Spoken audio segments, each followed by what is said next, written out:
Polymerase Chain Reaction, o en español, reacción en cadena de la polimerasa. ¿Qué? ¿Qué es esto? A ver si te lo pongo así.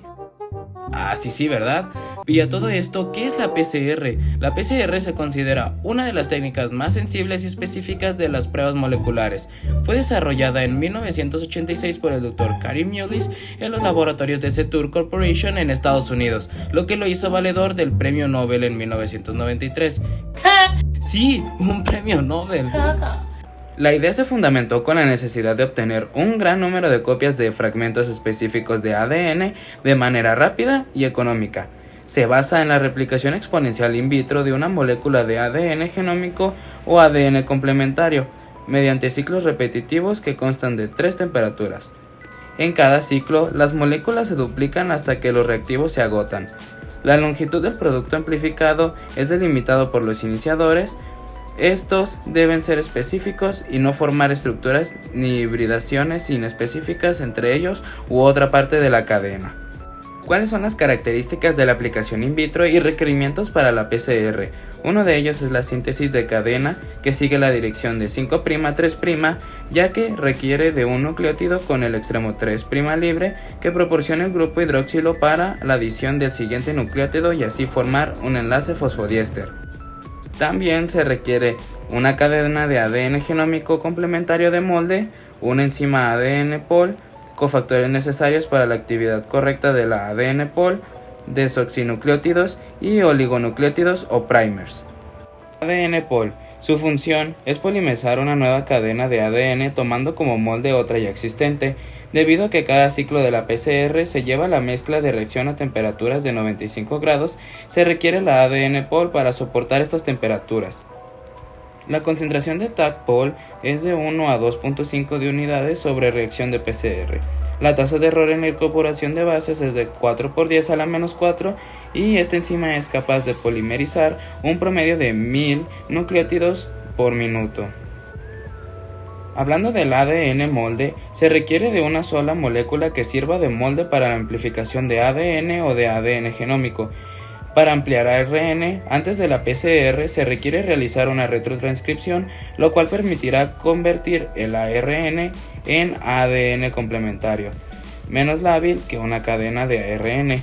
El ADN complementario se puede manejar con mayor facilidad y en el caso de la aplicación de ADN complementario obtenido en la retrotranscripción, durante los primeros ciclos de la PCR se realiza la síntesis de la cadena complementaria del ADN complementario, lo que permitirá la aplicación de la secuencia como ADN de doble cadena en los ciclos posteriores de la PCR. Los desoxinucleótidos. Estos son para poder sintetizar la nueva hebra de ADN. Los desoxinucleótidos libres se encuentran en su forma trifosfatada, la cual es la estructura molecular necesaria para estabilizar y para proporcionar el grupo fosfato con el que se formará el enlace fosfodiéster en la unión nucleótido-nucleótido. La concentración óptima es de 50 y 200 unidades moleculares para sintetizar de 6.5 a 25 unidades moleculares de ADN. El amortiguador. Este va a proporcionar el pH y concentraciones de sales adecuadas para la correcta función de la ADN Pol. Maneja un pH de 8.4 y está compuesto por tris-HCl y KCl. El cloruro de magnesio. El magnesio actúa como cofactor de la ADN Pol. La concentración es entre 1.0 y 2.5 micrómetros. Los iniciadores son una secuencia específica. Reconocen secuencias blanco en el ADN molde y en PCR convencional se usan un par de iniciadores para delimitar los extremos del producto a amplificar. Estos van a proporcionar un extremo 3' libre al que se añaden los nucleótidos consecutivos mediante enlaces fosfodiéster. Así la ADN Pol inicia la polimerización en dirección 5' a 3'. Existen iniciadores en sentido, que estos son complementarios y antiparalelos a la cadena 3', 5' del ADN molde y van a originar una cadena en sentido 5', 3'. Y existen los iniciadores antisentidos, que son complementarios y antiparalelos a la cadena 5', 3' del ADN molde y van a originar una cadena de sentido 3', 5'. Ahora vamos a hablar del esquema de la PCR, que incluye los siguientes pasos. 1. Inicio de la desnaturalización. 2. Ciclos de amplificación que se desglosan en temperatura de desnaturalización, de alineamiento y de extensión. 3. Amplificación final y 4. Almacenamiento temporal. Para llevar a cabo este proceso se necesita de un termociclador que tiene la función de cambiar la temperatura de la muestra en cuestión de segundos, ya que cuenta con resistencia eléctrica de una placa metálica que distribuye la temperatura en tiempos programados que van de 4 a 96 grados centígrados. Las PCR que se incuban son soluciones acuosas, por lo que este equipo tiene una placa que funciona como tapa y mantiene la temperatura a 103 grados centígrados para evitar condensación y que la concentración de solutos se modifique. Comenzamos con el inicio de la desnaturalización, que se realiza a 95 grados centígrados por 5 minutos al inicio para desnaturalizar la doble cadena de ADN cisgenómico o romper las estructuras secundarias del ADN si es complementario. Después siguen los ciclos de amplificación, que estos se repiten por 30 a 35 ocasiones. Sigue la desnaturalización, que se realiza a 95 grados centígrados por 30 segundos y desnaturaliza la doble cadena o rompe las estructuras secundarias, lo que permite la entrada de los primers a la cadena molde.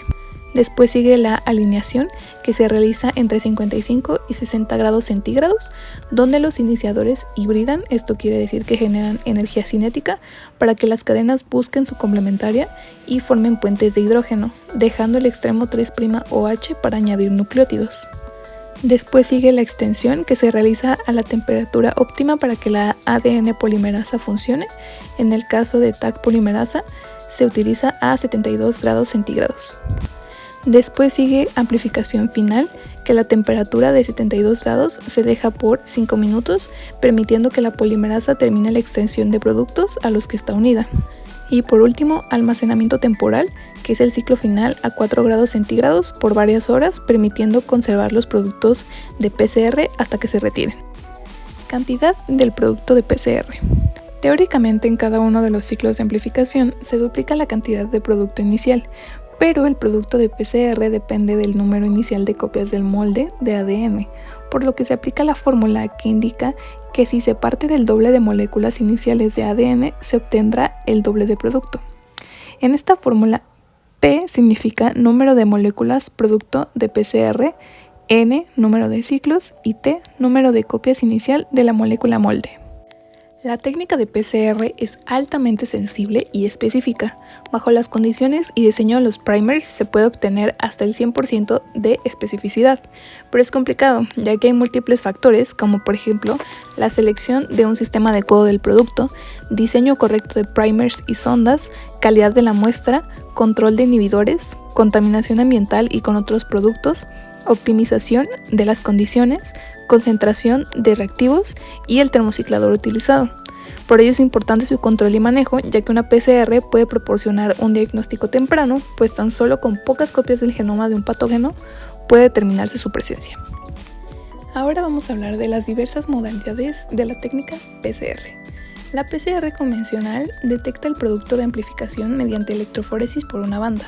La intensidad de esta se considera proporcional a la cantidad de producto amplificado y longitud interpolando contra un marcador de peso molecular. Se puede utilizar un software y medición semicuantitativa para medir la intensidad de la banda o utilizando la semicuantificación con un gen constitutivo, el cual su expresión es constante y no se altera por enfermedad o condiciones fisiológicas. Con el valor de intensidad, los datos se normalizan respecto al gen y se calcula mediante la intensidad relativa del gen de interés entre el del gen constitutivo. La PCR cualitativa permite detectar la presencia o ausencia de un fragmento de ADN determinado. Se utiliza para diagnóstico de enfermedades infecciosas. La PCR semicuantitativa permite conocer los niveles de expresión de un gen en particular y normalizar los niveles de este con los encontrados en un gen constitutivo. Así, el índice que se obtenga indicará la expresión real del gen, permitiendo compararse con otras muestras. PCR cuantitativa. El producto de la PCR es cuantificable, así que va a permitir reportar en números absolutos la cantidad de un microorganismo o del ARN mensajero de un gen. Para la cuantificación absoluta, se amplifica una curva con muestras de concentración conocidas del ADN que se quiere analizar. Los resultados se traslapan a los valores de la curva y se va a conocer la concentración.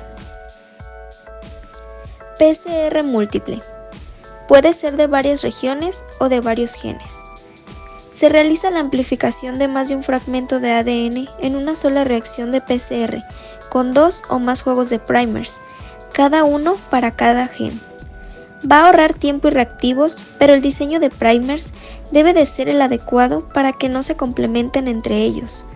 Se puede utilizar para búsqueda de lesiones, mutaciones y polimorfismos en un solo gen o en varios. PCR in situ. Se realiza en una muestra de tejido embebida en parafina, en una laminilla o congelada y cortada en criostato. En la laminilla se añaden los reactivos y se colocan en un termociclador especial, ya que debe de tener ranuras para colocar las laminillas. Permite saber qué tipo celular presente en un tejido expresa un determinado gen o cuál célula está infectada por un patógeno. PCR anidada, Nested PCR. Proporciona mayor sensibilidad al amplificar las secuencias de ADN en 2 rondas de amplificación con distintos primers en cada una. Primero se realiza una PCR con iniciadores externos para amplificar la región de ADN extensa, que contiene el segmento diana. Después, este sirve de molde para una segunda PCR con iniciadores internos, anidados, para amplificar la región más pequeña. Por esto, la longitud del producto será menor. PCR selectiva. Detecta genes silvestres o mutados. Se diseñarán primers capaces de hibridar solamente en secuencias con presencia de una mutación, por lo que si está ausente no se da el producto de PCR. Como control, se produce una PCR con primers diseñados para la amplificación, cuyos resultados deben coincidir con los primers que van a amplificar la mutación. Serán homocigatos si estos tienen una de 2 reacciones positivas, y heterocígenos si ambas son positivas. PCR en tiempo real. La reacción de amplificación es la misma, lo que cambia es el método de detección del producto amplificado y su temporalidad. La detección de las copias del producto se da al mismo tiempo que sucede la amplificación mediante intercalados. Un láser que detecta fluorocromos acoplados a primers o a una sonda híbrida en medio de los primers que degrada y libera el fluorocromo por acción exonucleasa de 3' a 5' de la polimerasa. Mediante la detección de la fluorescencia liberada durante la reacción de amplificación, puede medirse la cantidad de ADN sintetizado en cada momento, ya que es proporcional y permite conocer la cinética de amplificación, y la temperatura de alineación-extensión es la misma y se unifica. Esto se logra porque la temperatura óptima de la enzima AmpliTag Gold es de 60 grados centígrados y más el diseño de los primers se da la alineación adecuada a la misma temperatura y se reduce su tiempo de reacción. Algunos sistemas de detección por fluorescencia pueden ser iniciadores marcados por fluoroforos, sondas específicas marcadas con fluorocromos o agentes intercalares fluorescentes como CyberGreen o CyberSafe. En el PCR real con sondas Tachman se hace lo mismo que en las demás, solo que los primers van a tener modificaciones. Habrá un fluorocromos, que es una molécula que brilla por una longitud, que estará acoplado al extremo 5' silenciado. El otro es el quencher. Este es de referencia pasiva y absorberá la luz, la atrapará o la apagará. Estos primers están diseñados para amplificar fragmentos de entre 60 y 150 pares de bases. Antes de que la sonda híbrida sea amplificada y que libere fluorocromo, se debe degradar la sonda por la acción de la exonucleasa 5', 3' del ADN pol. Las zonas Tachman se basarán en el método Fried. Ahora, continuando con la PCR en tiempo real con un primer LUTS, se fundamenta que uno de los iniciadores está marcado con un fluoróforo.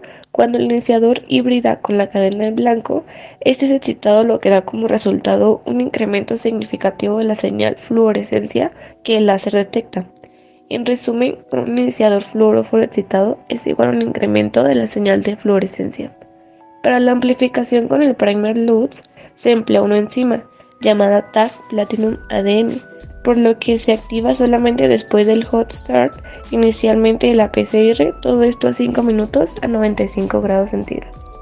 El mix va a contener triaminometano de hidrocloruro, cloruro de potasio, 6 micromoles de cloruro de magnesio, 400 micromoles de desoxiguanina trifosfato, 400 micromoles de desoxiadenosina trifosfato, 800 micromoles de desoxiuridina trifosfato, UMG, 1 micromol de fluorocromo RUTS y estabilizadores. Ahora, para las aplicaciones de la PCR se pueden utilizar para detección de patógenos infecciosos como virus, bacterias o hongos, para la amplificación de segmentos para su análisis mediante huella de ADN, para mediciones forenses, para detección de mutaciones, para análisis de la expresión génica, para determinación de carga viral, entre muchas otras cosas. Ahora, el diagnóstico como aplicación de la PCR. La PCR ha evolucionado como una técnica fundamental en el diagnóstico médico debido a su accesibilidad económica para la mayoría de los laboratorios. Es capaz de amplificar segmentos con mutaciones conocidas o desconocidas que posteriormente pueden ser secuenciadas. Esta capacidad ha sido crucial para diagnosticar y correlacionar variaciones genéticas con enfermedades. En el ámbito de las enfermedades adquiridas, la detección de genomas patógenos es la aplicación diagnosticada más común de la PCR. Debido a su alta sensibilidad, permite detectar incluso unas pocas copias del genoma, lo que resulta fundamental en las etapas iniciales de la infección. Por lo tanto, la PCR posibilita un diagnóstico temprano, lo que es vulnerable en la identificación precoz de las enfermedades.